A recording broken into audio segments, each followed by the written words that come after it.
Hello, this is Samuel Press, and this is the group project for Fire 103 at Miramar College. We did our case study on the Supper Club fire that took place on May 28th, 1977. This was one of the most tragic nights in Southgate's history. Our group members are Samuel Press and Mikayla Edwards.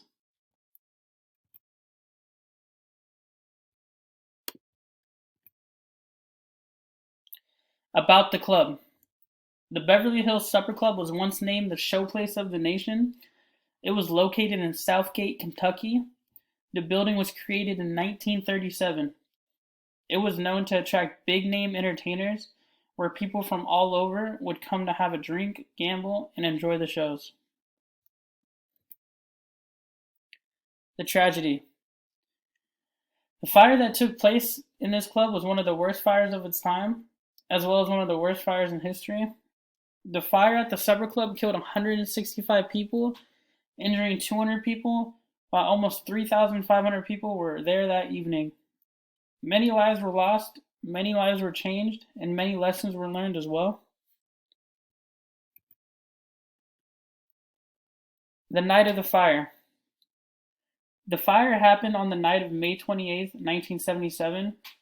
The fire was first noticed when smoke began to escape the zebra room towards the other banquet rooms. Due to the lack of fire alarms, people in isolated rooms were not yet aware of the fire. By the time evacuation was ordered at 9:06 p.m., there was very little time left for people to exit the building safely.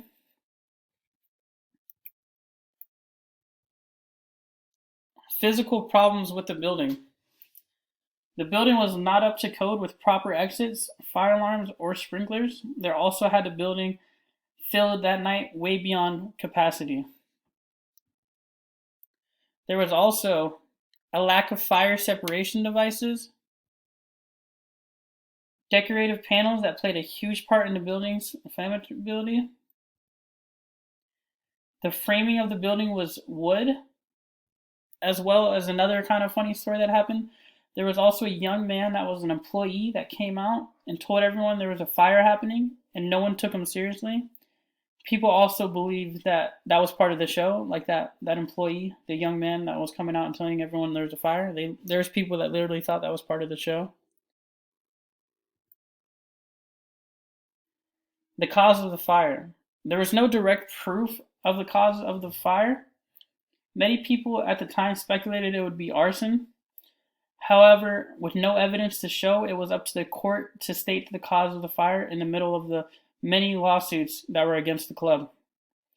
In the end, the court stated that it was a cause of faulty wiring. It was said this was happened due to an overheated connection from outdated aluminum wiring.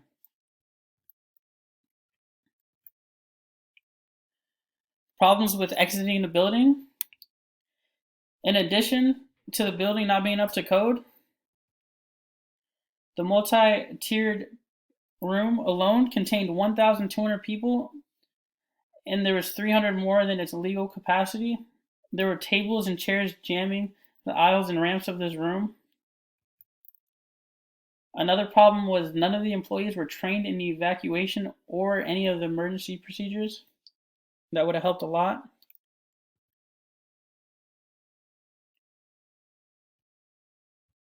Cincinnati for a long time. The Beverly Hills Supper Club fire. He was the headline act. He always drew a crowd. I was one of the lucky ones that got out through a door that was just put in the year before. Davidson escaped through the back door entrance to the dressing rooms. He was seen holding an exit door as others escaped. His musical director died in the fire. He and band members searched makeshift morgues to find his body. It changed my life and changed so many lives. It made me reevaluate the value of life and how fragile we all are. It was a terrible night.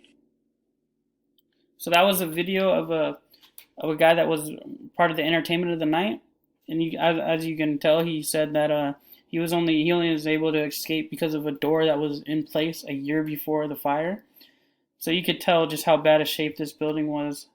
That he saved his life just by a new addition that was very recent. So he's very lucky.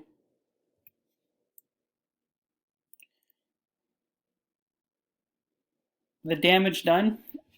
That evening, there was 3,500 people present at the club. The fire killed 165 people. In addition to the people killed, there were 200 people injured. And then there's some more footage, just so you guys can see what it looked like. Beverly Hills Supper Club south of Newport in northern Kentucky. The place is fully engulfed. The firemen say there's just no question about it. There is no way to control it. It's just fine. It's just all over the building. The sky just went black. It was just this huge plume of smoke. Well, I remember one of the firemen turned to me and he said they're piled up like cordwood in there. How many people are still in the building? We do not know.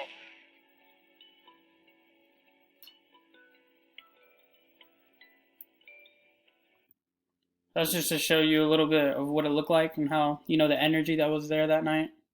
Very sad night. So the codes and changes as a result of what happened.